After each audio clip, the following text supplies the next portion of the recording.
আলাম তারা ইলাল্লাযী হাজ্জা ইব্রাহিম ফি রাব্বিহি আন আতাহুল্লাহুল মুলক। আল্লাহ তাআলা বলেন, নবী আপনি কি চিন্তা করেন না ওই ব্যক্তির ব্যাপারে, যেই ব্যক্তি ইব্রাহিম নবীর সাথে ঝগড়া করেছে তার রবের ব্যাপারে, যে রব তাকে রাজত্ব দান করছে, এই রবকে নিয়ে ইব্রাহিম নবীর সাথে ঝগড়া করছে। এই ব্যক্তি দ্বারা উদ্দেশ্য হলো নমরুদ, বাবেলের বাদশাহ। কোন জায়গার বাদশাহ? বাবেল। ইদ ক্বালা ইব্রাহিম রাব্বিয়াল্লাযী ইউহয়ী ওয়া ইউমীত, যখন ইব্রাহিম নবী বললেন রব্বিয়াল্লাযী, আমার রব হলেন তিনি যিনি ইউহয়ী জীবন দেন, ওয়া ইউমীত যিনি মৃত্যু দেয়। নমরুদ কয় আনা উহয়ী ওয়া উমীত, ইব্রাহিম জীবন আর মৃত্যু দেওয়াই যদি রব হওয়ার পরিচয় হয়, আমিও জীবন দেই আমিও মৃত্যু দেই। বলেন নাউজুবিল্লাহ। কি বলে? জীবন মৃত্যুই যদি রব হওয়ার পরিচয় হয়, আমিও জীবন দেই আমিও মৃত্যু দিই। নমরুদ। ইব্রাহিম নবী বললেন কিভাবে? জেলখানা থেকে দুইজন ধরে আনছে, আনার পর একজনকে হত্যা করছে, আরেকজনকে ছেড়ে দিছে। তো ইব্রাহিম নবীকে বলতেছে, দেখো এই যে একটারে হত্যা করলাম, মৃত্যু দিলাম, আরেকটাকে ছেড়ে দিলাম, জীবন দিয়ে দিলাম। ইব্রাহিম নবী চিন্তা করলেন এই ব্যক্তিকে আটকানোর জন্য একটা পলিসি অবলম্বন করা দরকার। ইব্রাহিম নবী বললেন, ক্বালা ইব্রাহিম ফাইন্নাল্লাহা ইয়াতি বিশ-শামসি মিনাল মাশরিকি ফাতি বিহা মিনাল মাগরিব। ঠিক আছে, তুমি তো রব হওয়ার চ্যালেঞ্জ গ্রহণ করলা, একজনকে মারলা, আরেকজনকে ছেড়ে দিলা, আর বললা তুমিও জীবন দাও তুমিও মৃত্যু দাও। আমার রব আল্লাহ প্রতিদিন সূর্য পূর্ব দিক থেকে উঠায়, তুমি পশ্চিম দিক থেকে উঠায় দেখা দাও। কোন দিক থেকে? পশ্চিম দিক থেকে উঠায় দেখা দাও। তুমি তো রব, আল্লাহ তো ডেলি পূর্ব দিক থেকে উঠায়, তুমি পশ্চিম দিক থেকে উঠাও। তো এই কথা বলার পর ফাবুহিতাল্লাযী কাফার, ওই কাফের নমরুদ যে ঝগড়া করেছে, কুফরি করেছে, সে ধরাশয়ী হয়ে গেল, সে লাজবাব হয়ে গেল, সে নাস্তানাবুদ হয়ে গেল, আর জবাব দিতে পারলো না। এখানে একটা কথা মনে রাখবেন, মুফাসসিরিনে কেরাম লেখেন, নমরুদ পাল্টা প্রশ্ন করতে পারতো, নমরুদ পাল্টা ইব্রাহিম নবীকে প্রশ্ন করতে পারতো, আচ্ছা ইব্রাহিম, তোমার রব তো প্রতিদিন সূর্য উঠায় পূর্ব দিক থেকে, তোমার রবকেই কালকে বলো পশ্চিম দিক থেকে উঠাইতে। পাল্টা প্রশ্ন করতে পারতো। নমরুদ কেন প্রশ্ন করে নাই জানেন? নমরুদ ভালো করে জানে যে ইব্রাহিমকে যদি আমি চ্যালেঞ্জ দেই, ইব্রাহিম চ্যালেঞ্জ লুফে নিবে, আর তার রবকেও বলবে পশ্চিম দিক থেকে উঠাইতে, আর তার রব সত্যি পশ্চিম দিক থেকে উঠায় দেখায়। এই জন্য চ্যালেঞ্জ দেয় নাই পাল্টা। সহিহ বুখারীর বর্ণনা 1237 নম্বর হাদিস। জিবরিল আমিন রাসূলুল্লাহ সাল্লাল্লাহু আলাইহি সাল্লামের কাছে আসছে, আসার পর বললেন, বাশির উম্মাতাকা আন্নাহু মান মাতা মিন উম্মাতিকা লা ইউশরিকু বিল্লাহি শাইআ দাখালাল জান্নাহ। জিবরিল আমিন বলে, হাবিব আপনি আপনার উম্মতকে সুসংবাদ জানায়া দেন, আপনার উম্মতের মধ্যে যে ব্যক্তি শিরিক করা ছাড়া মৃত্যুবরণ করবে, যে ব্যক্তি এই বিশ্বাস নিয়ে মৃত্যুবরণ করবে আল্লাহ ছাড়া কোনো ইলাহ নাই, দাখালাল জান্নাহ, সে জান্নাতের মেহমান হয়ে যাবে। আপনি আপনার উম্মতকে সুসংবাদ জানায়া দেন, শিরিক করা ছাড়া যদি মারা যায় সে জান্নাতে প্রবেশ করবে। এই হলো তাওহীদের 1 নম্বর শর্ত। তাওহীদের 2 নম্বর শর্ত, আল্লাহ ছাড়া কোনো ইলাহ নাই, এই কথা একটু সন্দেহ করা যাবে না। সূরা হুজুরাতের 15 নম্বর আয়াতে আল্লাহ বলেন, ইন্নামাল মুমিনুনা আল্লাযীনা আমানু বিল্লাহি ওয়া রাসূলিহি সুম্মা লাম ইয়ারতাবু ওয়া জাহাদু বিআমওয়ালিহিম ওয়া আনফুসিহিম ফি সাবিলিল্লাহ উলাইকা হুমুস সাদিকুন। আল্লাহ বলেন, প্রকৃত ঈমানদার তারা যারা আল্লাহকে বিশ্বাস করে, রসুলকে বিশ্বাস করে, একটু সন্দেহ যারা করে না, যারা জানমাল নিয়ে আল্লাহর রাস্তায় লড়াই করে, আমি আল্লাহ কোরআনে তাদেরকে খাঁটি সত্যবাদী বলে ঘোষণা করলাম।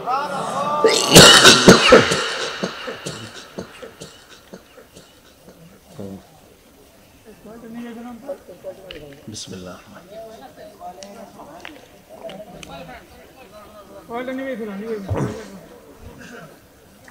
বন্ধ করে দেন।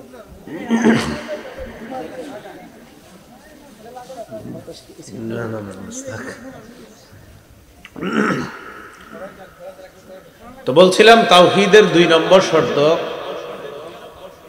আল্লাহ ছাড়া কোনো ইলাহ নাই এই কথায় একটু সামান্যতম সন্দেহ করে না। আল্লাহ বলেন তাদেরকে আমি কোরআনে খাঁটি সত্যবাদী বলে ঘোষণা করলাম। 3 নম্বর শর্ত তাওহীদের, আল্লাহ ছাড়া কোনো ইলাহ নাই এটা মুখে বলা, অন্তরেও বিশ্বাস করা পাশাপাশি। সূরাতুল ফাতহের 11 নম্বর আয়াতে আল্লাহ বলেন ইয়াকুলুনা বিআলসিনাতিহিম মা লাইসা ফি কুলুবিহিম, তারা তাদের মুখ দিয়ে এমন কথা বলে যা তাদের অন্তরের কথা না। তারা তাদের মুখ দিয়ে এমন কথা বলে যা তাদের অন্তরের কথা না, এমন কথা তারা মুখ দিয়ে বলে। তাহলে মুখ দিয়ে আল্লাহ এক এই কথা বলার পাশাপাশি অন্তরেও বিশ্বাস করা যে আল্লাহ এক, এটা তাওহীদের 3 নম্বর শর্ত। সহিহ বুখারীর বর্ণনা 44 নম্বর হাদিস, রাসূলুল্লাহ সাল্লাল্লাহু আলাইহি সাল্লাম বলেন ইয়াখরুজু মিনান নার মান ক্বালা লা ইলাহা ইল্লাল্লাহ ওয়া ফি কলবিহি ওয়াজনু শাঈরাতিন মিন খাইর ওয়াজনু বুররাতিন মিন খাইর ওয়াজনু যাররাতিন মিন খাইর। কারো অন্তরে যদি গম পরিমাণ, জব পরিমাণ, সরিষার দানা পরিমাণ ঈমান যদি কারো অন্তরে থাকে, সে একদিন জাহান্নাম থেকে বের হয়ে জান্নাতে প্রবেশ করবে। তাহলে আমরা 3 নাম্বার শর্ত শিখলাম, মুখে বলা আল্লাহ ছাড়া কোনো ইলাহ নাই এইটা বলার পাশাপাশি অন্তরেও বিশ্বাস করা, আর অন্তরের এই বিশ্বাস যদি সরিষার দানা পরিমাণ খাঁটিও হয়, আপনি একদিন জান্নাতে যাবেন। 4 নাম্বার, এই পৃথিবীতে যা কিছু আছে সবকিছুর চাইতে আল্লাহকে বেশি ভালোবাসা। সহিহ বুখারীর 16 নম্বর হাদিস, এই হাদিসের মধ্যে আছে قال رسول الله صلى الله عليه وسلم ثلاث من كن فيه وجد حلاوة الإيمان। রাসূলুল্লাহ সাল্লাল্লাহু আলাইহি সাল্লাম বলেন, যার মধ্যে 3টি জিনিস পাওয়া যাবে, 3টি গুণ পাওয়া যাবে, সে তার অন্তরের মধ্যে ঈমানের স্বাদ গ্রহণ করতে পারবে। 1 নাম্বার, আইয়াকুন আল্লাহু ওয়া রাসূলুহু আহাব্বা ইলাইহি মিম্মা সিওয়াহুমা, আল্লাহ এবং তার রাসূল সবচাইতে বেশি ভালোবাসতে হবে, এটা 1 নাম্বার গুণ, আল্লাহ এবং তার রাসূলকে বেশি ভালোবাসা। 2 নাম্বার, ওয়া আইয়ুহিব্বাল মারআ লা ইউহিব্বুহু ইল্লা লিল্লাহ, কোন মুসলমানকে শুধুমাত্র আল্লাহর জন্য ভালোবাসা, এটা হলো 2 নাম্বার গুণ। 3 নাম্বার, ওয়া আইয়াকরাহা আইয়াউদা ফিল কুফরি কামা ইয়াকরাহু আইয়ুকযাফা ফিন্নার, আগুনে পুড়ে যাওয়া যেমন অপছন্দ, কুফরি করাও তেমন অপছন্দ হওয়া। আপনাকে 20 কোটি টাকা দিল, ভাই তুমি আগুনে পুড়ে যাও, তো আপনি রাজি হবেন না এই কারণে যদি আমি আগুনেই পুড়ে যাই তাহলে আমি টাকা নিয়ে কি লাভ হবে। যেমনি ভাবে আপনি টাকার জন্য আগুনে পুড়তে রাজি না, যদি 20 কোটি টাকা দিয়ে বলা হয় তুমি কুফরি করো, আপনার জবাব হবে আমি কুফরি করে জাহান্নামের আগুনের ভাগীদারও হতে চাই না। এই গুণ যদি আপনার মধ্যে থাকে, একদিক দিয়ে আপনি আগুনেও পুড়তে চান না, এটাও অপছন্দ, ঠিক কুফরি করাও তেমন অপছন্দ, এই গুণ যদি আপনার মধ্যে থাকে, আল্লাহ অন্তরে ঈমানের স্বাদ দান করবেন। তাওহীদের কয় শর্ত? 4টি শর্ত, এটা আল্লাহ বললেন ফামান ইয়াকফুর বিত-তাগুতি ওয়া ইউমিন বিল্লাহি ফাকাদ ইসতামসাকা বিল উরওয়াতিল ওয়াসকা, যারা তাগুতকে অস্বীকার করে, আল্লাহকে বিশ্বাস করে, তারা মজবুত হাতল আঁকড়ে ধরলো, লাম ফিসাম আলাহা, যা ছুটে যাওয়ার কোনো সুযোগ নাই। আল্লাহু সামিউন আলিম, আল্লাহ সর্বশ্রোতা, আল্লাহ সর্বজ্ঞানী। আল্লাহ আমাদের সকলকে 4 শর্ত পূরণ করে আল্লাহর বিশ্বাস নিয়ে যেন মরতে পারি, আল্লাহ তৌফিক দান করেন। সূরা বাকারার 257 নম্বর আয়াত। 2 দল হয়ে গেল, এক দল হলো তাগুতের অনুসারী আর এক দল আল্লাহর অনুসারী। তাগুত দ্বারা এক নাম্বার উদ্দেশ্য হলো শয়তান। তাগুত দ্বারা আরেকটা উদ্দেশ্য হলো যত সীমা লঙ্ঘনকারী আছে। তো যারা তাগুতের অনুসারী তারা শয়তানের অনুসারী, আর যারা ইমানদার হবে তারা আল্লাহ তাআলার দল। মনে রাখবেন মৌলিকভাবে দল দুইটা। বলেন মৌলিকভাবে দল কয়টা? বলেন আল্লাহর দল, শয়তানের দল। হিজবুল্লাহ, হিজবুশ শাইতান। মূলত মৌলিকভাবে দল দুইটা, একটা আল্লাহর দল, একটা হলো শয়তানের দল। আল্লাহর দলের ঠিকানা জান্নাত, শয়তানের দলের ঠিকানা জাহান্নাম। আল্লাহ তাআলা 257 নম্বর আয়াতে বলেন, আল্লাহু ওয়ালিয়ুল্লাযীনা আমানু ইউখরিজুহুম মিনাজ-যুলুমাতি ইলান নূর। যারা ঈমানদার তাদের অভিভাবক হলেন আল্লাহ। কারা? আল্লাহ তাআলা বলেন যারা ঈমানদার তাদের অভিভাবক আল্লাহ। ইউখরিজুহুম মিনাজ-যুলুমাতি ইলান নূর। আল্লাহ তাদেরকে অন্ধকার থেকে বের করে আলোর দিকে নিয়ে যায়। যারা ঈমানদার তাদের অভিভাবক আল্লাহ। আল্লাহ তাদেরকে অন্ধকার থেকে বের করে আলোর দিকে নেয়। এরপরে আল্লাহ বলেন ওয়াল্লাযীনা কাফারু আউলিয়াউহুমুত তাগুত। যারা কাফের তাদের অভিভাবক হলো তাগুত। কাফেরদের অভিভাবক তাগুত হয়, কোন মুসলমানের অভিভাবক যেন তাগুত না হয়। আমাদের শত্রু আল্লাহ তাআলা চিহ্নিত করে দিয়েছে, চিহ্নিত করার পরেও এই শত্রুকে বন্ধু হিসাবে গ্রহণ করার সুযোগ নাই। আল্লাহ তাআলা সূরা মাঈদার মধ্যে বলেন ইয়া আইয়ুহাল্লাযীনা আমানু লা তাত্তাখিযুল ইয়াহুদা ওয়ান নাসারা আউলিয়া। হে ঈমানদারগণ, ইহুদি খ্রিস্টানদেরকে শত্রু যারা তোমাদের শত্রু এদেরকে অভিভাবক রূপে গ্রহণ করো না, এদেরকে বন্ধু রূপে গ্রহণ করবা না। এই কথাটা কে বলছে? আল্লাহ তাআলা। বা'দুহুম আউলিয়াউ বা'দ। তারা একে অপরের বন্ধু, তারা একে অপরের অভিভাবক, একজন আরেকজনের সাথে তাদের ভালো সম্পর্ক। এরপর আল্লাহ বলেন ওয়া মাইয়াতাওয়াল্লাহুম মিনকুম ফাইন্নাহু মিনহুম।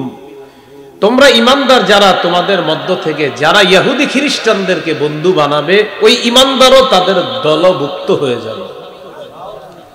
রাসূলুল্লাহ সাল্লাল্লাহু আলাইহি সাল্লাম বলেন মান তাশাব্বাহা বিকওমিন ফাহুয়া মিনহুম। যে কোনো জাতির সাদৃশ্যতা অবলম্বন করবে সে তাদের দলভুক্ত হয়ে যাবে। এখন দেখেন আমাদের বর্তমান বাংলাদেশের পরিস্থিতি, আমরা মুসলমান যারা বারবার আমরা একটা ভুল করি। কি ভুল করি? যাদের মাঝে আল্লাহর কোরআন আছে, নবীর হাদিস আছে, যারা কোরআন হাদিসের বিদ্যা জানে তাদের মাঝে আল্লাহর ভয় আছে। আল্লাহর ভয় যাদের মাঝে আছে অন্তত তাদের দ্বারা চুরি দাড়ি হবে না, তাদের দ্বারা আমানত রক্ষা হবে, এটা আশা করা যায়। বিপরীত দিকে আপনারা কিছু মানুষ চা দোকানের সামনে বসে অপেক্ষা করেন যে বিভিন্ন দল আসবে আর আপনাদেরকে টাকা দিবে। এই টাকাগুলা খাওয়ার অপেক্ষায় থাকেন একদল। এক সুরের চাইতে আরেক সুর বেশি টাকা দেয়, পরে তারে ভোট দিয়ে তারে আপনারা প্রধান বানান। দোষ তো তাদের না, দোষ তো আমাদেরও আছে। আমরা অপেক্ষায় থাকি কে টাকা দিবে না দিবে, এই অপেক্ষায় আমরা থাকি। আচ্ছা, এরপর ঘটনা কি ঘটলো? ঘটনা ঘটলো যাক যেইভাবে হোক, মোটামুটি ভাবে শত্রু ইত্যাদি চিহ্নিত করে শত্রু মুক্ত করলেন। করার পর এক শত্রু ছেড়ে আরেক শত্রুর পিছনে পিছনে যদি গিয়ে ঘুরেন, বিষয়টা এমন হবে বৃষ্টি থেকে বাঁচার জন্য ঝর্ণার নিচে এসে দাঁড়াইলেন। হ্যাঁ, এই জন্য মনে রাখবেন ইহুদি খ্রিস্টান এরা মুসলমানের কখনো বন্ধু হতে পারে না। এরা মুসলমানের কখনো ভালো চায় না, চাইতে পারে না। কখনো বন্ধুত্বতার যদি হাত বাড়ায়, বুঝতে হবে এটার পিছনে কোনো বড় ষড়যন্ত্র আছে। তো আল্লাহ তাআলা বলেন যারা ঈমানদার তাদের অভিভাবককে আল্লাহ। বলেন ঈমানদারের অভিভাবককে আল্লাহ। এই জন্য আফগানিস্তান আল্লাহকে অভিভাবক মাইনা ধৈর্যের সাথে 20 বছর পর্যন্ত লড়াই অব্যাহত রাখছে। আল্লাহকে অভিভাবক মানছে। এরপর আমেরিকার মতো বড় শত্রুরা পিছু হটতে বাধ্য হয়ে আফগানিস্তান এখন সারা দুনিয়ার মধ্যে এমন অবস্থা তৈরি করছে, বিভিন্ন দেশ আফগানিস্তানকে গুনতে চায় নাই 3 বছর আগে। এখন আফগানিস্তানের অবস্থা এমন, আফগানিস্তান অন্যদেরকে বলে গোনার টাইম নাই।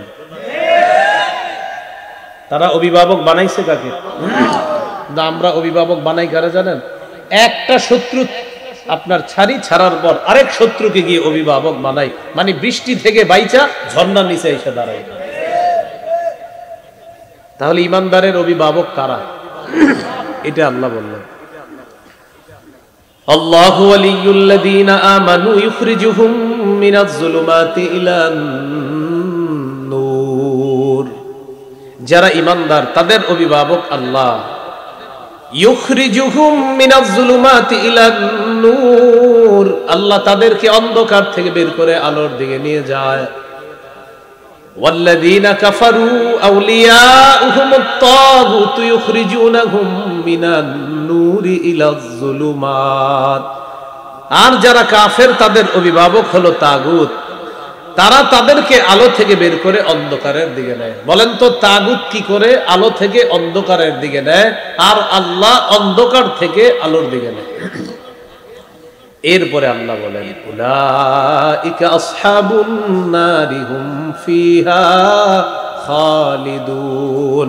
তারা হলো জাহান্নামী, তারা চিরস্থায়ীভাবে জাহান্নামে থাকবে। তাগুত আল্লাহ আমাদেরকে আল্লাহকেই অভিভাবক হিসাবে জেনে মেনে যেন মৃত্যুবরণ করতে পারি, আল্লাহ তৌফিক দান করেন। 257 নম্বর আয়াত গেল। এবার 258 নম্বর আয়াত। ভাই বন্ধ করেন, বন্ধ করেন, এটা আমার ওয়াজ পর্যন্ত আর নতুন কিছু করেন না। হ্যাঁ,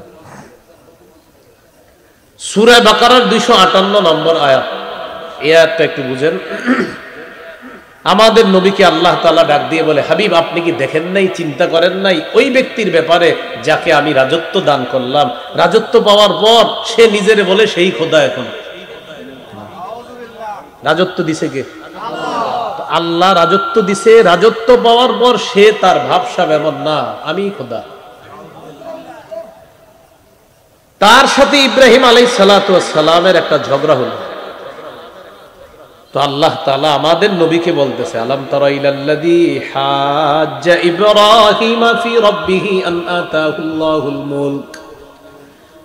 আল্লাহ তাআলা বলেন, নবী আপনি কি ওই ব্যক্তির ব্যাপারে চিন্তা করেন নাই, তাকে কি আপনি দেখেন নাই যে ব্যক্তি ইব্রাহিম নবীর সাথে তার রবের ব্যাপারে ঝগড়া করেছে? আন আতাহুল্লাহুল মুলক, যে রব তাকে রাজত্ব দান করেছেন। রাজত্ব দেওয়ার মালিক কে? প্রতিদিন 2 রাকাত অতিরিক্ত নামাজ পড়বেন। নামাজ পড়ার পর এখন থেকে 3টা দোয়া করবেন। কয়টা? 1 নম্বর বলেন, হে আল্লাহ ভবিষ্যতে বাংলাদেশে কিয়ামতের আগে আর যেন কোন নারী প্রধান না হয়। কি না হয়? সহিহ বুখারীর বর্ণনা, রাসূলুল্লাহ সাল্লাল্লাহু আলাইহি সাল্লাম বলেন, লা ইউফলিহা কওমুন ওয়াল্লাউ আমরাহুম ইমরাআতান। ওই জাতি কিছুতেই সফল হবে না যেই জাতি তাদের নেতৃত্বে কোন নারীকে বসায়। এইজন্য 1 নাম্বার দোয়া করবেন, আল্লাহ ভবিষ্যতে যেন এই দেশের প্রধান কোন নারী না হয়। 2 নাম্বার দোয়া করবেন, বলেন আল্লাহ মৃত্যুর আগে বাংলাদেশে শরিয়া আইন দেখে যেতে চাই। কি আইন? দেয়ালে লিখবেন, শরিয়া আইন চায় না তারা। বলেন, কোন না কোন অপরাধে অপরাধী যারা। শরিয়া আইন চায় না তারা, কোন না কোন অপরাধে অপরাধী যারা। চোর শরিয়া আইন চাইবে না, হাত কাটা যাবে। ধর্ষক শরিয়া আইন চাইবে না, পাথর মেরে হত্যা করা হবে। 100টা বেত্রাঘাত করা হবে, এই জন্য ধর্ষক শরিয়া আইন চাইবে না। চোর শরিয়া আইন চাইবে না। কেন? যদি শরিয়া আইন চালু হয়, বিগত বছরের চুরির বিচার করতে করতে আপনার বাংলাদেশের হায়াত শেষ হয়ে যাবে। এই জন্য শরিয়া আইন, এটার জন্য দোয়া করবেন। 2 নাম্বার দোয়া। 3 নাম্বার দোয়া করবেন, বলেন আল্লাহ আমাদের দেশে এমন একজন শাসক আপনি তৈরি করে দেন, যেই শাসক মৌলিক 4টি কাজে গুরুত্ব দিবে। নামাজ কায়েম করা, যাকাত, সৎ কাজের আদেশ, অসৎ কাজের নিষেধ। এই চারটা কাজ করবে যে শাসক, এই শাসকের জন্য আল্লাহর কাছে দোয়া করবে। সূরা হজের 41 নম্বর আয়াতে আল্লাহ বলেন, আল্লাযীনা ইম্মাক্কান্নাহুম ফিল আরদি আকামুস সালাহ ওয়া আতাউয যাকাতা ওয়া আমারু বিল মা'রুফি ওয়া নাহাউ আনিল মুনকার। আল্লাহ তাআলা বলেন, যাদেরকে আমি রাষ্ট্র ক্ষমতায় বসাই তাদের মৌলিক কাজ হবে চারটা। 1 নাম্বার আকামুস সালাহ, নামাজ কায়েম করা। 2 নাম্বার আতাউয যাকাত, যাকাত প্রতিষ্ঠিত করা।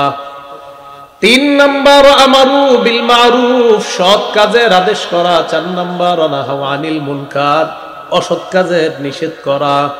আল্লাহর কাছে দোয়া করব, আল্লাহ এমন 4 গুণওয়ালা সম্পন্ন একজন শরিয়া আইন বাস্তবায়ন করতে পারে এমন একজন নেতা তুমি বানায়া দাও। এই দোয়া করতে হবে, মনে থাকবেন ইনশাআল্লাহ। তাহলে নমরুদকে রাজত্ব দিয়েছিলেন কে? রাজত্ব পাওয়ার পরে হে কই হেই খোদা। তো আল্লাহ বলেন, আলম তারা ইলাল্লাযী হাজ্জা ইব্রাহিম ফি রাব্বিহি আন আতাহুল্লাহুল মুলক। আল্লাহ তাআলা বলেন, নবী আপনি কি চিন্তা করেন না ওই ব্যক্তির ব্যাপারে, যেই ব্যক্তি ইব্রাহিম নবীর সাথে ঝগড়া করেছে তার রবের ব্যাপারে, যে রব তাকে রাজত্ব দান করছে, এই রবকে নিয়ে ইব্রাহিম নবীর সাথে ঝগড়া করছে। এই ব্যক্তি দ্বারা উদ্দেশ্য হলো নমরুদ, বাবেলের বাদশা। কোন জায়গার বাদশা? বাবেল। ইদ ক্বালা ইব্রাহিম রাব্বিয়াল্লাযী ইউহয়ী ওয়া ইউমীত, যখন ইব্রাহিম নবী বললেন রব্বিয়াল্লাযী, আমার রব হলেন তিনি যিনি ইউহয়ী জীবন দেন, ওয়া ইউমীত যিনি মৃত্যু দেন। নমরুদ কয় আনা উহয়ী ওয়া উমীত, ইব্রাহিম জীবন আর মৃত্যু দেওয়াই যদি রব হওয়ার পরিচয় হয়, আমিও জীবন দেই আমিও মৃত্যু দেই। বলেন নাউজুবিল্লাহ। কি বলে? জীবন মৃত্যুই যদি রব হওয়ার পরিচয় হয়, আমিও জীবন দেই আমিও মৃত্যু দিই। নমরুদ। তো ইব্রাহিম নবী বললেন কিভাবে? জেলখানা থেকে 2 জন ধরে আনছে, আনার পর একজনকে হত্যা করছে, আরেকজনকে ছেড়ে দিছে। তো ইব্রাহিম নবীকে বলতেছে, দেখো এই যে একটারে হত্যা করলাম, মৃত্যু দিলাম, আরেকটাকে ছেড়ে দিলাম, জীবন দিয়ে দিলাম। ইব্রাহিম নবী চিন্তা করলেন এই ব্যক্তিকে আটকানোর জন্য একটা পলিসি অবলম্বন করা দরকার। ইব্রাহিম নবী বললেন, ক্বালা ইব্রাহিম ফাইন্নাল্লাহা ইয়াতি বিশ-শামসি মিনাল মাশরিকি ফাতি বিহা মিনাল মাগরিব। ঠিক আছে, তুমি তো রব হওয়ার চ্যালেঞ্জ গ্রহণ করলা, একজনকে মারলা, আরেকজনকে ছেড়ে দিলা, আর বললা তুমিও জীবন দাও তুমিও মৃত্যু দাও। আমার রব আল্লাহ প্রতিদিন সূর্য পূর্ব দিক থেকে উঠায়, তুমি পশ্চিম দিক থেকে উঠায় দেখা দাও। কোন দিক থেকে? পশ্চিম দিক থেকে উঠায় দেখা দাও। তুমি তো রব, আল্লাহ তো ডেলি পূর্ব দিক থেকে উঠায়, তুমি পশ্চিম দিক থেকে উঠাও। তো এই কথা বলার পর ফাবহিতাল্লাযী কাফার, ওই কাফের নমরুদ যে ঝগড়া করেছে, কুফরি করেছে, সে ধরাশয়ী হয়ে গেল, সে লাজবাব হয়ে গেল, সে নাস্তানাবুদ হয়ে গেল, আর জবাব দিতে পারলো না।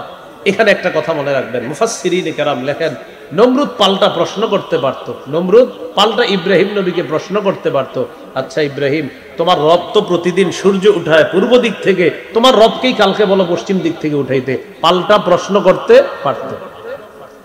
নমরুদ কেন প্রশ্ন করে নাই জানেন? নমরুদ ভালো করে জানে যে ইব্রাহিমকে যদি আমি এই চ্যালেঞ্জ দেই, ইব্রাহিম চ্যালেঞ্জ লুফে নিবে, আর তার রবকেও বলবে পশ্চিম দিক থেকে উঠাইতে, আর তার রব সত্যি পশ্চিম দিক থেকে উঠায় দেখায় দিবে। এই জন্য চ্যালেঞ্জ দেয় নাই পাল্টা। আল্লাহু লা ইয়াহদিল কওমাজ জালিমিন, আল্লাহ বলে আল্লাহ জালেম সম্প্রদায়কে হেদায়েত দান করেন না। এটা গেল 258 নম্বর আয়াত। এবার 259 নম্বর আয়াতের ব্যাপারে আল্লাহ তাআলা বলেন, আও কাল্লাযী মাররা আলা ক্বরিয়াতিন ওয়া হিয়া খাবিয়াতুন আলা উরুশিহা। আল্লাহ তাআলা বলেন, নবী আপনি কি ওই ব্যক্তিকে নিয়ে চিন্তা করেছেন যে এই ব্যক্তি মাররা আলা ক্বরিয়া, একটা জনপদের সামনে দিয়ে অতিক্রম করছে। ঘটনাটা বলি, মন দিয়ে শুনেন। এক জনপদের সামনে দিয়ে এক ব্যক্তি অতিক্রম করছে। করার সময় দেখি কি ওই জনপদের সবগুলা ঘর বাড়ি ধ্বংস হয়ে পড়ে আছে ছাদের উপরে। কিসের উপর? ছাদ উপরে থাকে না নিচে থাকে? আরে বলেন, ঘরের ছাদ কি উপরে না নিচে? উপরে। কিন্তু ওইগুলার ছাদ সব নিচে, ঘর সব উপরে, আর মানে সব ধ্বংস হয়ে পড়ে আছে। তো তিনি যাওয়ার সময় বলতেছে, আল্লাহ, এতগুলা মানুষ ধ্বংস হইল। তো তিনি বলতেছিলেন আর কি যে আল্লাহ তাআলা আবার এদেরকে কিভাবে জীবিত করবে, সুবহানাল্লাহ। মানে এটা তার আশ্চর্য, এটা কিন্তু সন্দেহ না। ওই ব্যক্তির এটা সন্দেহ না, ওই ব্যক্তি আশ্চর্য হইতেছে, আল্লাহু আকবার, কিভাবে ধ্বংস করলেন, আবার আল্লাহ কিভাবে জিন্দা করবে, এটা তার আশ্চর্য হওয়ার কারণ। তখন আল্লাহ তাআলা কি করলেন? এই ব্যক্তিকে মৃত্যু দিলেন। মৃত্যু দেওয়ার পর 100 বছর পর্যন্ত তাকে মরা অবস্থায় রাখলেন। কয় বছর? 100 বছর পর আল্লাহ তাআলা তাকে জীবিত করলেন, আবার জীবিত করছে। জীবিত করার পর আল্লাহ তাআলা বলেন, তুমি মরা অবস্থায় কতদিন ছিলা বলো তো? সে জবাব দিল, 1 দিন বা আধা দিন। আল্লাহ বললেন, তোমার খাবার আর পানির দিকে তাকাও। তো খাবারের দিকে তাকাইছে, পানির দিকে তাকাইছে, তাকায়া দেখে এগুলা এখনো আপনার ওই খাবার আর পানির দিকে তাকায়া দেখে এই খাবার পানিগুলা একটুও নষ্ট হয় নাই। কয়শো বছর খাবার পানি কি হয় নাই? তার সাথে একটা গাধা ছিল। এবার আল্লাহ তাআলা বললেন, গাধার দিকে তাকাও। গাধার দিকে তাকায়া দেখে গাধা মরে পচে গলে নিঃশেষ হয়ে গেছে। তাহলে গাধা মরে পচে গলে শেষ হয়ে গেছে, কিন্তু খাবারগুলা নষ্ট হয় না। আল্লাহ তারে বুঝাইতে চায় কুদরত, আমি চাইলে কি পারি দেখো, খাবারগুলা নষ্ট হয় নাই, আবার তোমার গাধাটা মরে পচে গলে শেষ হয়ে গেছে। শুধু তাই না, হাড্ডিগুলা অস্থিগুলা মাটির সাথে মিশে গিয়েছে। এটা বলার পর আল্লাহ তাআলা বললেন, এই গাধার যে অস্থিগুলা আছে, এই অস্থিগুলা হাড্ডিগুলা দেখো, আমি আবার কিভাবে এটাকে উত্থিত করি, আমি আবার এই হাড্ডির উপরে গোস্ত লাগায়া দিয়া আবের মতো ওই গাধাটাও আমি আল্লাহ জিন্দা করতে পারি। তো এই ব্যক্তিকে আল্লাহ তাআলা বললেন, এটা আমি কেন করেছি জানো? তোমাকে সারা পৃথিবীবাসীর জন্য নিদর্শন বানাবো, এই জন্য আমি আল্লাহ এটা করেছি। আল্লাহ বলেন, আও কাল্লাযী মাররা আলা ক্বরিয়াতি ওয়া হিয়া খাবিয়াতুন আলা উরুশিহা। আল্লাহ তাআলা বলেন, নবী আপনি কি ওই ব্যক্তিকে নিয়ে চিন্তা করেন নাই, যে ব্যক্তি একটি জনপদের সামনে দিয়ে অতিক্রম করলো, ওয়া হিয়া খাবিয়াতুন আলা উরুশিহা, যে জনপদের সামনে দিয়ে যাওয়ার সময় তাকায় দেখে ওই জনপদের সব ঘর বাড়িগুলা ছাদের উপর উল্টায় আছে। ক্বালা আন্না ইউহয়ী হাযিহিল্লাহু বা'দা মাউতিহা। ওই ব্যক্তি বললেন, আল্লাহ তাআলা কিভাবে মৃত্যুর পর আবার এগুলাকে পুনরুত্থান করবেন, আবার কিভাবে জিন্দা করবেন, এটা তিনি বিস্ময় প্রকাশ করে বললেন, সন্দেহ করে বলেন নাই। আল্লাহ তাআলা কি করলেন? ফাআমাতাহুল্লাহু মিআতা আমিন সুম্মা বাআসা। আল্লাহ তাকে 100 বছরের জন্য মৃত্যু দিয়ে দিলেন। কয় বছর? 100 বছর। সুম্মা বাআসা, এরপর আল্লাহ তাকে আবার জীবিত করলেন। জীবিত করার পর আল্লাহ বললেন, ক্বালা কাম লাবিস্তা, কতদিন আপনি মৃত্যু অবস্থায় কাটিয়েছেন? তিনি জবাব দিলেন, লাবিস্তু ইয়াওমান আও বা'দা ইয়াওম, একদিন বা আধা দিন। বলেন তো, একদিন আধা দিন নাকি 100 বছর? আল্লাহ বললেন, ক্বালা বাল লাবিস্তা মিআতা আম, বরং তুমি মৃত্যু অবস্থায় 100 বছর কাটিয়ে দিয়েছো। ফানজুর ইলা তুআমিকা ওয়া শারাবিকা লাম ইয়াতাসান্না, তুমি তোমার খাবারের দিকে তাকাও, পানির দিকে তাকাও, আমি আল্লাহর কুদরত দেখো, এই খাবার পানি লাম ইয়াতাসান্না, একটুও নষ্ট হয় নাই। তাকাও তো, খাবারের দিকে তাকাইছে, তাকায় দেখে নষ্ট হয় নাই।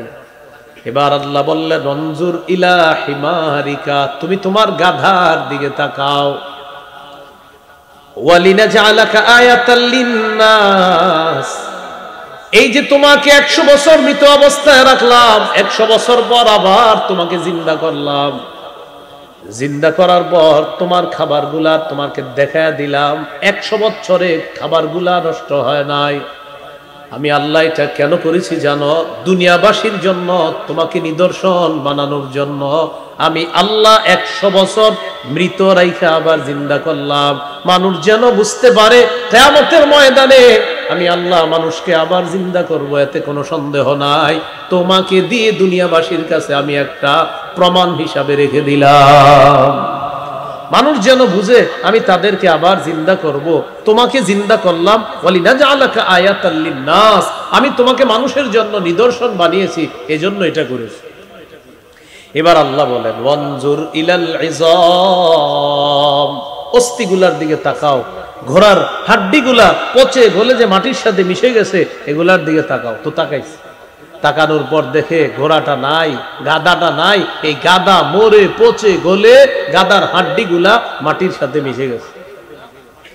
তো আল্লাহ তাআলা বললেন হাড্ডির দিকে তাকান, আপনি তাকাইছে, কাইফা নুনশিজুহা,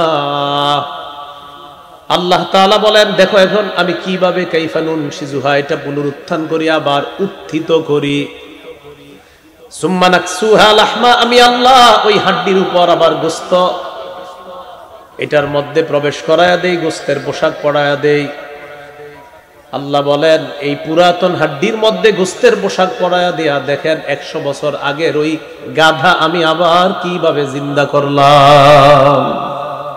এটা করার পর আল্লাহ বললেন তাবায়্যানা লাহু ক্বালা আ'লামু আন্নাল্লাহা আলা কুল্লি শাইইন কাদির, যখন তার কাছে স্পষ্ট হয়ে গেল যে আসলে আল্লাহ তাআলা জিন্দা করেন, আল্লাহ তাআলা মৃতকে আবার জীবিত করা এটা আল্লাহর কাছে কোনো ব্যাপার না, তখন তিনি বললেন আমি বুঝতে পেরেছি আল্লাহ সকল কিছুর উপর ক্ষমতাবান, আমি জানি আল্লাহ তাআলা সব কিছুর উপর ক্ষমতাবান।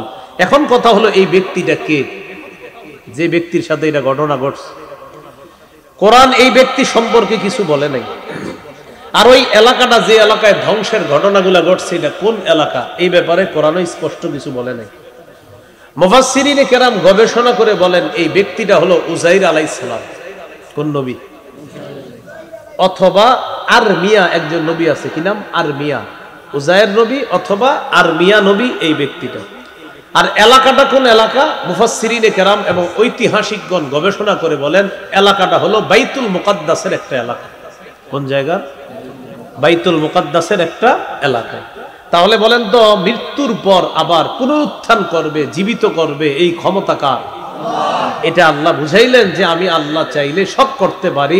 100 বছর একটা মানুষকে মৃত রেখে আবার জিন্দা করলেন। জিন্দা করার পর আল্লাহ বললেন কত বছর মৃত অবস্থায় কাটাইলেন? তিনি বললেন একদিন বা আধা দিন। আল্লাহ বললেন না, 100 বছর কাটিয়েছেন। কোন কোন জান্নাতীর অবস্থা হবে এমন, তাদেরকে আল্লাহ যখন কিয়ামতের ময়দানে পুনরুত্থান করবে, আল্লাহ বলবে কতদিন তুমি কাটিয়েছো? তার কাছে মনে হবে এই পুরো সময়টা একদিন বা আধা দিন। এত সহজে তার জীবনের ওই বর্জকের জীবনটা আল্লাহ কাটায় দিবে। এই গেল 259 নম্বর আয়াত। সূরা বাকারার 260 নম্বর আয়াতে আল্লাহ তাআলা বলেন وَإِذْ قَالَ إِبْرَاهِيمُ رَبِّ أَرِنِي كَيْفَ تُحْيِي الْمَوْتَى قَالَ أَوَلَمْ تُؤْمِنْ قَالَ بَلَى وَلَكِنْ لِيَطْمَئِنَّ قَلْبِي। এবার আল্লাহ তাআলা আরেকটা আলোচনা করতেছে। আল্লাহ যে মৃতকে জিন্দা করেন এর আরেকটা দৃষ্টান্ত।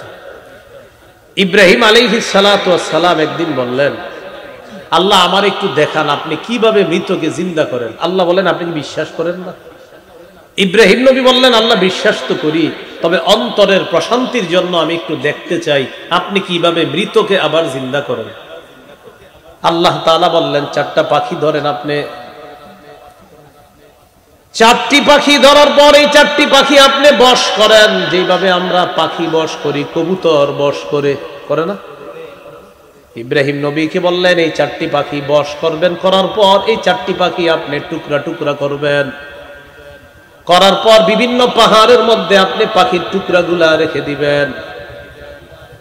টুকরা রেখে দেওয়ার পর এই টুকরাগুলা কোন পাখির টুকরা এটাও আপনার জানা নাই। 4টা পাখি একসাথে টুকরা টুকরা করলে কোনটা কোন পাখির টুকরা এটা আপনার জানা নাই। 4 টুকরা করার পর 4টা পাহাড়ের মধ্যে এক একটা টুকরা আপনি রেখে দিবেন। আল্লাহ তাআলা বলেন ইব্রাহিম এবার যখন আপনি পাখিগুলাকে ডাক দিবেন, তাদের নাম নিয়ে ডাক দেওয়ার পর আলাদা আলাদা পাহাড় থেকে প্রত্যেকটা পাখির আলাদা আলাদা টুকরাগুলা একত্রিত হয়ে যাওয়ার পর পাখি রূপে আবার আপনার সামনে উপস্থিত হয়ে যাবে। আপনি 4টা পাখি ধরেন, বশ করেন। তো এটা আল্লাহ বলেন, وَإِذْ قَالَ إِبْرَاهِيمُ رَبِّ أَرِنِي كَيْفَ تُحْيِي الْمَوْتَى قَالَ أَوَلَمْ تُؤْمِنْ قَالَ بَلَى। ওই সময়কে স্মরণ করুন যখন ইব্রাহিম নবী বললেন, রব্বি আরিনি কাইফা তুহিল মাউতা, আমার রব আমাকে আপনি দেখান কিভাবে আপনি মৃতদেরকে জিন্দা করেন। আল্লাহ তাআলা বললেন, ক্বালা আওয়ালাম তুমিন, ইব্রাহিম আপনি কি বিশ্বাস করেন না? ইব্রাহিম নবী জবাব দিলেন, ক্বালা বালা, বিশ্বাস করি রব, ওয়ালাকিন লিয়াতমাইন্না কলবি, তবে আমার অন্তরের প্রশান্তির জন্য বিষয়টা আমি জানতে চাই। আল্লাহ বললেন, ক্বালা ফাকুজ আরবাতাম মিনাত তায়রি ফাসুরহুন্না ইলাইকা, 4টা পাখি ধরেন, ধরার পর এই 4 পাখি আপনি বশে আনেন, বশ করেন। সুম্মা জাআল আলা কুল্লি জাবালিন মিনহুন্না জুজআ, এই 4 পাখি টুকরা টুকরা করার পর পাখিগুলা টুকরাগুলা আলাদা আলাদা পাহাড়ের মধ্যে আপনি রেখে দেন। এরপর সুম্মা দুউহুন্না, পাখিগুলাকে আপনি ডাক দেন, ইয়াতিনাকা সায়া, পাখিগুলা সবগুলা একত্রিত হয়ে ওই টুকরাগুলা আলাদা আলাদা পাহাড় থেকে একত্রিত হওয়ার পর আপনি দেখবেন আপনার সামনে দৌড়াইতে দৌড়াইতে পাখিগুলা উপস্থিত হয়ে যায়। ওয়ালাম, জেনে রাখেন, আন্নাল্লাহা আজিজুল হাকীম, নবী আপনি জানেন আল্লাহ তাআলা আজিজ মহাপরাক্রমশালী, হাকিম আল্লাহ তাআলা মহাপ্রজ্ঞাময়। এখন এইখানে একটা কথা, মৃতকে আবার জিন্দা করবে কে? বলেন বলেন বলেন, কে? কোনো সন্দেহ আছে? বলেন আমার সাথে, এই কথায় সন্দেহ রাখা যাবে না, সংশয়ও রাখা যাবে না। সন্দেহ আর সংশয় কোনটা? সংশয় মানে হতেও পারে নাও হতে পারে, এটা হলো সংশয়। এই ব্যাপারে আল্লাহ তাআলা 25 নম্বর পারার 20 নম্বর পৃষ্ঠায় এই সংশয়বাদী আকীদা সম্পর্কে আল্লাহ তাআলা বলেন, কিছু মানুষ আছে এমন, যেই মানুষগুলা আল্লাহ তাআলার কুদরত, আল্লাহ যে আবার জিন্দা করবে, কিয়ামত যে হবে, তখন তারা বলে কিয়ামত হবে, আবার মানুষকে পুনরুত্থান করবে, মৃতকে জিন্দা করবে, এটা আপনি বিশ্বাস করেন? তখন তারা বলে হতেও পারে নাও হতে পারে। কিছু মানুষ এরকম কথা বলে, এটা হলো সংশয়বাদী আকীদা। আমাদের আকীদা হলো নিশ্চিত আমরা মারা যাব, আমাদের আকীদা হলো নিশ্চিত আমাদেরকে আল্লাহ পুনরুত্থান করবেন, আবার আল্লাহ আমাদেরকে পুনরুত্থান করবেন, এটার মধ্যে আমাদের কোনো সন্দেহ নাই। তাহলে ইব্রাহিম নবী কেন বলছে? অন্তরের প্রশান্তির জন্য। উনি কি বিশ্বাস করে না? নাউজুবিল্লাহ, না, উনি বিশ্বাস করে, তবে উনি বলছে আল্লাহ অন্তরটারে একটু শান্তি দিতাম, এই জন্য আপনার কাছে দেখতে চাইছি। এখন আল্লাহ তাআলা কি বলে দেখেন, সূরা জাসিয়া 32, 33, 34 নম্বর আয়াতে আল্লাহ বলেন, وَإِذَا قِيلَ إِنَّ وَعْدَ اللَّهِ حَقٌّ وَالسَّاعَةُ لَا رَيْبَ فِيهَا قُلْتُم مَّا نَدْرِي مَا السَّاعَةُ إِن نَّظُنُّ إِلَّا ظَنًّا وَمَا نَحْنُ بِمُسْتَيْقِنِينَ। আল্লাহ তাআলা বলেন, কিছু মানুষ আছে এমন, যাদেরকে যখন বলা হয় ইন্না ওয়াদাল্লাহি হক, আল্লাহর ওয়াদা সত্য, ওয়াস-সাআতু লা রাইবা ফিহা, কিয়ামত আসবে, এতে কোনো সন্দেহ নাই, কিয়ামত হওয়ার পর আল্লাহ আবার মানুষকে পুনরুত্থান করবে, এতে কোনো সন্দেহ নাই। এই কথা বলার পর একদল মানুষ বলে মা নাদরি মাস-সাআ, আল্লাহ বলেন কুলতুম মা নাদরি মাস-সাআ, তখন তোমরা বলো একদল মানুষ মা নাদরি মাস-সাআ, আমরা জানি না কিয়ামত কি জিনিস। ইন্না যুন্নু ইল্লা যন্না ওয়া মা নাহনু বিমুস্তাইকিনিন, আমরা শুধু ধারণা রাখি, আমরা শুধু কল্পনা করি, হতেও পারে নাও হতে পারে, শুধু ধারণা রাখি। ওয়া মা নাহনু বিমুস্তাইকিনিন, তবে নিশ্চিতভাবে বিশ্বাস করি না যে কিয়ামত হবে। নাউজুবিল্লাহ বলুন। এটা হলো সংশয়বাদী আকীদা। আমাদের আকীদা কি? কিয়ামত হবে, এটা নিশ্চিত না, আমরা নিশ্চিতভাবে বিশ্বাস করি। এবার আল্লাহ তাআলা বলেন, وَبَدَا لَهُمْ سَيِّئَاتُ مَا عَمِلُوا وَحَاقَ بِهِم مَّا كَانُوا بِهِ يَسْتَهْزِئُونَ। وَبَدَا لَهُمْ سَيِّئَاتُ مَا عَمِلُوا, কিয়ামতের ময়দানে তাদের খারাপ কর্ম যখন তাদের সামনে প্রকাশ পেয়ে যাবে, ওয়াহাকা বিহিম মা কানু বিহি ইস্তাহজিউন, তারা যে উপহাস করত এই উপহাসের কারণে যে গজব তাদের উপর আসবে, আল্লাহর পক্ষ থেকে বলা হবে ওয়াকিলাল ইয়াউমা নানসাকুম কামা নাসিতুম লিকা ইয়াউমিকুম হাযা, আল্লাহ বলবেন আজ আমি তোমাদেরকে ভুলে যাব যেমন তোমরা এই দিনটাকে ভুলে গিয়েছো। তোমরা যেমন আজকের দিনটা ভুলে গিয়েছো, আমি আল্লাহ তোমাদেরকে ভুলে যাব। সর্বশেষ আল্লাহ বলেন ওয়া মাওয়াকুমুন নার, তোমাদের ঠিকানা হলো জাহান্নাম। ওয়া মা লাকুম মিন নাসিরিন, তোমাদের কোনো সাহায্যকারী নাই। এরপরের আয়াতে আল্লাহ বলেন জানোনি এটা কেন? যালিকুম বিআন্নাকুম ইত্তাখাযতুম আয়াতিল্লাহি হুজুয়া, এটা এই কারণে তোমরা আল্লাহর আয়াতগুলা নিদর্শনগুলাকে উপহাসের পাত্র বানিয়েছো। ওয়াগাররাতকুমুল হায়াতুদ দুনিয়া, পার্থিব জীবন তোমাদেরকে ধোঁকা দিয়েছে।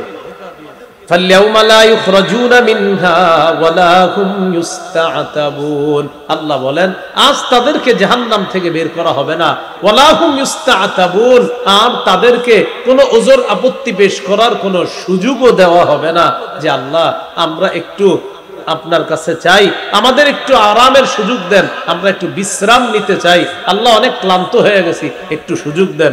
আল্লাহ বলে সুযোগ দেওয়া হবে না। এখন আসেন, বলেন তো ইব্রাহিম নবী যে বলছে আল্লাহ আপনি আমাকে দেখান কিভাবে মৃতকে জিন্দা করেন, এটা কি ওনার সন্দেহ? উনি নিশ্চিত জানে আল্লাহ মৃতকে জীবিত করেন, তবে উনি বলছেন ওয়ালাকিন লিয়াতমাইন্না কলবি, অন্তরের প্রশান্তির জন্য আল্লাহ এটা শুধু আপনার কাছে এটা জানতে চেয়েছি, অন্তরের প্রশান্তির জন্য। এখন আসেন, ঈমান এবং ইয়াকিনের সাথে যেন আমরা মৃত্যুবরণ করতে পারি। ইয়াকিন কি? যে আমার মৃত্যু হবে, কিয়ামত হবে, আবার পুনরুত্থান করবে, এটা আমার ইয়াকিন থাকতে হবে। এই জন্য খুব বেশি পরিমাণে একটা জিকির বাড়াই দিতে হবে, সেটা হলো বলেন লা ইলাহা ইল্লাল্লাহ। কি বলি তো? ইল্লাল্লাহ, এটা খুব বেশি পরিমাণে বাড়াইতে হবে।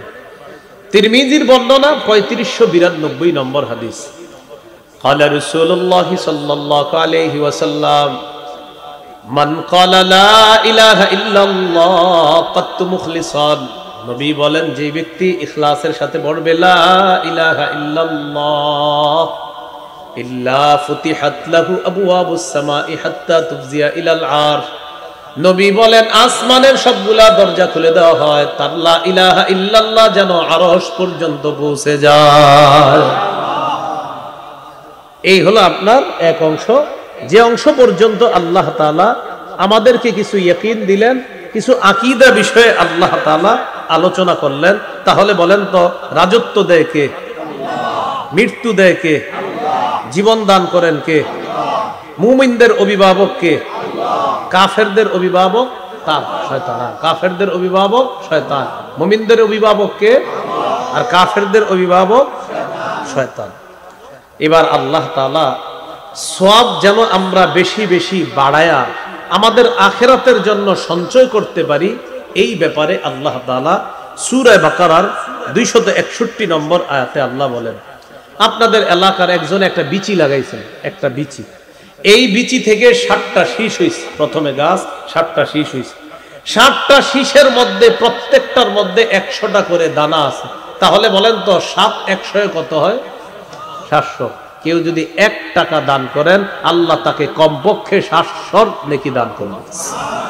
তো আল্লাহ বলেন মাসালুল লাযীনা ইউনফিকুনা আমওয়ালাহুম ফী সাবিলিল্লাহ কামাসালি হাববাতিন আমবাতাত সাবআ সানাবিলা ফী কুল্লি সুম্বুলাতিন মিআতু হাব্বা ওয়াল্লাহু ইউদাঈফু লিমান ইয়াশা ওয়াল্লাহু ওয়াসিউন আলীম। আল্লাহ তাআলা আগের আয়াতগুলোর মধ্যে আমাদের আকীদা ঠিক করলেন। আকীদা আল্লাহ ঠিক করার পর আল্লাহ বলেন এবার পরকাল যদি তোমরা সুন্দর করতে চাও, আল্লাহ বলেন মাসালুল লাযীনা ইউনফিকুনা আমওয়ালাহুম ফী সাবিলিল্লাহ, যারা আল্লাহর রাস্তায় দান করে তাদের দৃষ্টান্ত হলো কামাসালি হাব্বা, একটা বিচির মতো, আম্বাতাত সাবআ সানাবিলা, যে বিচি আপনি রোপণ করার পর আম্বাতাত সাবআ সানাবিলা, এই বিচি থেকে গাছ হয়, গাছ হওয়ার পর 7টা শীষ উৎপন্ন করে। ফি কুল্লি সুম্বুলাতিম মিআতু হাব্বা, প্রত্যেকটা শীষের মধ্যে 100টা করে দানা। প্রথমে কয় দানা? এক না, প্রথমে কয় দানা লাগাইছে? এক দানা থেকে শীষ হইল কয়টা? 7টা। 7 শীষে প্রত্যেকটা কয়শো দানা? 100। তো আল্লাহ বলেন, কেউ যদি 1 টাকা দান করে, 1 টাকা দানের গাছ লাগাইলো, সেটার 7টা শাখা হবে, আর প্রত্যেকটা 100 করে, মোট কমপক্ষে 700 টাকা দান করার সওয়াব আল্লাহ দিবেন। এটা আল্লাহ তাআলা বললেন। এরপরে বলেন, ওয়াল্লাহু ইউদাইফু লিমান ইয়াশা ওয়াল্লাহু ওয়াসিউন আলিম। আল্লাহ যাকে ইচ্ছা তাকে দ্বিগুণ দান করেন, বহুগুণে বৃদ্ধি করে আল্লাহ তাদেরকে দান করেন। আল্লাহু ওয়াসিউন আলিম, আল্লাহ প্রচুর দেন, আলিম আল্লাহ জ্ঞানী, আল্লাহ প্রশস্ততার অধিকারী। একটু বুঝেন এই আয়াত আর আগের আয়াতের সম্পর্ক কি। প্রথম থেকে 256 থেকে আপনার 260 নম্বর আয়াত পর্যন্ত আল্লাহ তাআলা আমাদের আকীদা ঠিক করছে। শোনো, ইসলাম শ্রেষ্ঠ ধর্ম, এটা আল্লাহ বলে দিলেন। ইসলাম ধর্ম গ্রহণ করার ক্ষেত্রে তোমাকে বাড়াবাড়ি করা হবে না, তোমাকে জোর করা হবে না। আল্লাহ বললেন দাওয়াত দিতে পারো, ইসলাম হলো শ্রেষ্ঠ ধর্ম, এটা দাওয়াত হবে। সাহাবী আয়েশা নবীজিকে বললেন, হুজুর আমার 2 ছেলেরে আমি জোর করে মুসলমান বানায় রাইখা দিই। আল্লাহ বললেন না, জোর করে মুসলমান বানানো যাবে না। শুধু বলতে বলেন যে শোনো আমার সন্তান, ইসলাম তোমাদের জন্য মনোনীত ধর্ম, এটা গ্রহণ করো। এই প্রথম কথা। ইসলামের মধ্যে প্রবেশ করলেন, করার পর এবার আকীদা ঠিক করতে হবে। শোনো মুসলমান, তোমাদের অভিভাবক আল্লাহ। এরপরে আল্লাহ বলেন, নবী আপনি কি ওই ব্যক্তির ঝগড়া দেখেন নাই যে নমরুদ ইব্রাহিমের সাথে ঝগড়া করছে? কি আল্লাহ তাকে রাজত্ব দান করছে, দান করার পর সে এখন নিজেরে খোদা বলে। এখানে আল্লাহ আকীদা ঠিক করাইলেন, রাজত্ব দেওয়ার মালিক কে? জীবন মৃত্যু দেয় কে? আল্লাহ। নমরুদ বলছিল আমি দেই, নাউজুবিল্লাহ। এরপরে আল্লাহ আবার আকীদা ঠিক করাইলেন, এক ব্যক্তি একটা জনপদের সামনে দিয়ে গেছে, আল্লাহ এতগুলা মানুষ মারা গেছে, জনপদ ধ্বংস হয়ে গেল, আল্লাহ আবার তাদেরকে জিন্দা করবে। আল্লাহ তার মৃত্যু দিলেন। মৃত্যু দেওয়ার পর 100 বছর রাইখা দিলেন। 100 বছর পর জীবিত করে আমাদেরকে আল্লাহ নিদর্শন বানায়া দিলেন যে দেখো মৃত্যুর পর আবার পুনরুত্থান করব, এটা আমি করব। এরপরে আল্লাহ আবার দৃষ্টান্ত দিলেন।